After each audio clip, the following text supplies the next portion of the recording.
देखिए क्या कहता है आपसे, कह रहा है कि if the resultant of A and B makes an angle alpha, if the resultant, और क्वेश्चन से आपको बहुत सारे टॉप, आप कह सकते हो एज अ टॉपिक कॉन्सेप्ट आपको सीखने को मिलेंगे, ठीक है।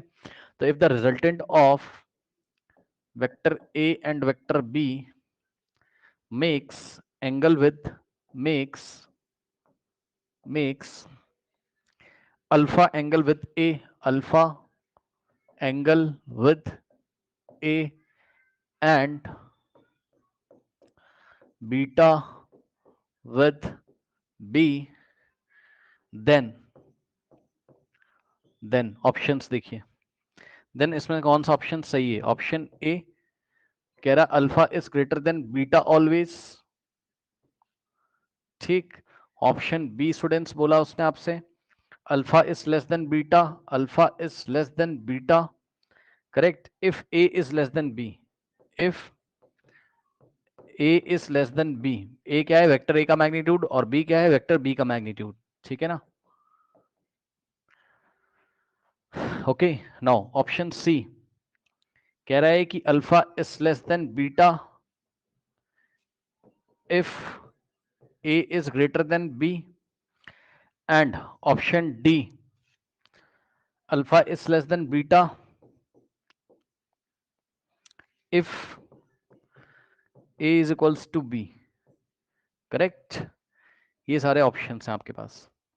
अब ध्यान दो बच्चों, कहा ये कह रहा है कि if the resultant of A and B makes alpha with A, है ना। समझो, देखो, मान लो ये वेक्टर ए है, ठीक, और ये कोई वेक्टर बी है, और ये है इसका रिजल्टेंट, ये इस तरीके से, ठीक, ठीक है। और ये देखिए बच्चों, ये ए है आपका वेक्टर ए, है ना, और ये आपका रिजल्टेंट है। आर इज इक्वल्स टू क्या होता है? ए, वेक्टर ए और बी का एडिशन, है ना, वेक्टर एडिशन। और ये आपका वेक्टर बी। अब ध्यान दो बच्चों, ये एंगल अल्फा, उसने बोला ना कि भाई ए और बी का जो रिजल्टेंट है वो ए के साथ अल्फा बना रहा है, ठीक है ना। तो बताओ कौन सी कंडीशन सही होगी। अब मैं आपको एक चीज दिखाता हूँ, ध्यान से चेक करिए। यहाँ एक कॉन्सेप्ट लगेगा। कॉन्सेप्ट क्या लगेगा कि देखो, जो वेक्टर ज्यादा लंबा होता है ना, रिजल्टेंट उसकी तरफ शिफ्ट हो जाता है। बात ध्यान से सुनिए बच्चों, जो रिजल्टेंट जितना, देखिए आपने यहाँ पे ध्यान से चेक करिए, देखिए दिखाता हूं मैं आपको। ये थोड़ा आपको फील करना पड़ेगा यहाँ।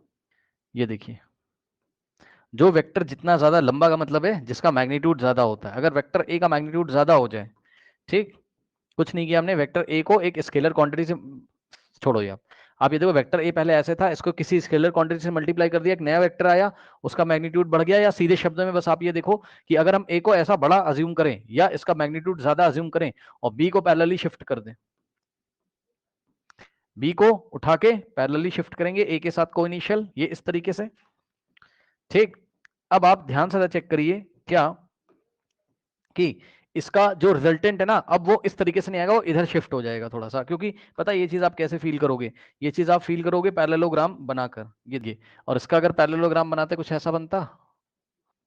ये देखो, ये ऐसा था रिजल्टेंट अभी, ठीक। लेकिन जैसे ही तुमने ए को बढ़ाया, यानी कि ए को बी से बड़ा कर दिया, तो ये तुम फील कर रहे होगे इसका रिजल्टेंट थोड़ा इधर ए की तरफ शिफ्ट हो जाएगा। यानी कि अब अल्फा भी बढ़ गया, सॉरी अल्फा घट जाएगा, अल्फा डिक्रीज हो जाएगा। यहाँ अल्फा बढ़ा था, यहाँ अल्फा कम होने लगा, ठीक है ना। तो अब आप थोड़ा सा ये समझिए कि रिजल्टेंट उधर ही शिफ्ट होता है जो वेक्टर बड़ा होता है, और एंगल छोटा हो जाता है। रिजल्टेंट का एंगल उस वेक्टर के साथ, कौन से वेक्टर के साथ? रिजल्टेंट का एंगल उस वेक्टर के साथ जिस वेक्टर का मैग्नीट्यूड ज्यादा है के साथ कम कम होता है, अल्फा की वैल्यू कम हो जाती है, डिक्रीज हो जाती है, ठीक है। क्या आप थोड़ा सा सोच सकते हो, है ना। और जो लोग अभी भी नहीं सोच सकते हैं, तो मैं आपको ये बताना चाहता हूं भाई, ध्यान से चेक करो, आपको सोचना ही चाहिए। देखिए, आपको सोचना ये चाहिए, अगर आप वेक्टर ए की लेंथ और ज्यादा कर लो अब खुश, अब सही है, अब तो फील करोगे। देखो, और वेक्टर बी को ऐसा ही रहने दो, वेक्टर बी को पैरेलली शिफ्ट कर दिए। अब बताओ क्या होगा? लॉ ऑफ पैरेललोग्राम से पैरेललोग्राम कंप्लीट करो कुछ इस तरीके से। ये लो, इसका रिजल्टेंट कहाँ आएगा?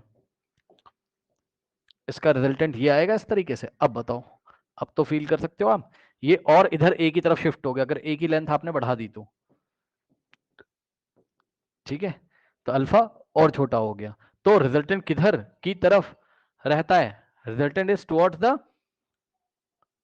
The vector whose magnitude is more, और उधर का एंगल छोटा होता है। अब बताओ कौन सा ऑप्शन सही है? अल्फा अल्फा एंगल है ए के साथ रिजल्टेंट का, ए और बी दो वेक्टर हैं, बताइए कौन सा होगा? क्या अल्फा हमेशा बीटा से बड़ा होगा? अच्छा, बीटा तो मैंने आपको दिखाया ही नहीं है ना, बीटा ये रहा, रिजल्टेंट बी के साथ बनाएगा, ये रहा बीटा, ये रहा बीटा। हाँ, क्या हमेशा अल्फा बीटा से बड़ा रहेगा? बताइए। ऐसा नहीं है, अल्फा हमेशा बीटा से बड़ा नहीं है। Option C is the correct option. ऐसा बच्चे बोल रहे हैं, देख लेते हैं भाई, आप सी बता रहे हो, मैं देखता हूँ, चेक करना पड़ेगा, है ना। कह रहा है कि अल्फा बीटा से छोटा रहेगा, हाँ ठीक है, अल्फा बीटा से छोटा है कब? जब ए की वैल्यू बी से बड़ी है। सही है, बी नहीं होगा, अल्फा बीटा से छोटा है लेकिन ए बी से छोटा होगा, तब ऐसा नहीं होगा। जब ए बी से बड़ा होगा, तो ये सिचुएशन आपको विजुलाइज करनी होगी। अल्फा बीटा से छोटा होगा जब ए बराबर बी होगा, नहीं ऐसा नहीं, जब ए बराबर बी होगा, ठीक है ना, तब तो वो बीचों बीच से जाएगा, तब तो रिजल्टेंट बीचों बीच से जाएगा, ये भी अल्फा हो जाएगा और बीटा भी अल्फा के इक्वल हो जाएगा, यानी कि थीटा बाय टू वाली कंडीशन हो जाएगी। ठीक, सही है। तो यहाँ पर अब इस क्वेश्चन की हेल्प से आपको एक कॉन्सेप्ट कॉपी में नोट करना है, नोट कर लीजिए concept used. Resultant is more inclined, inclined मतलब झुका हुआ, रिजल्टेंट is more inclined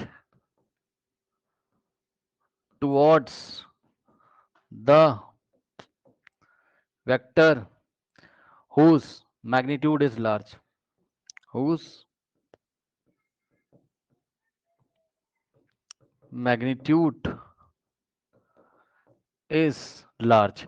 जिस वेक्टर का बच्चों मैग्नीट्यूड ज्यादा होता है, ठीक है ना, रिजल्टेंट उसी तरफ इंक्लाइंड रहता है, ऐसा आप समझ लो। ठीक,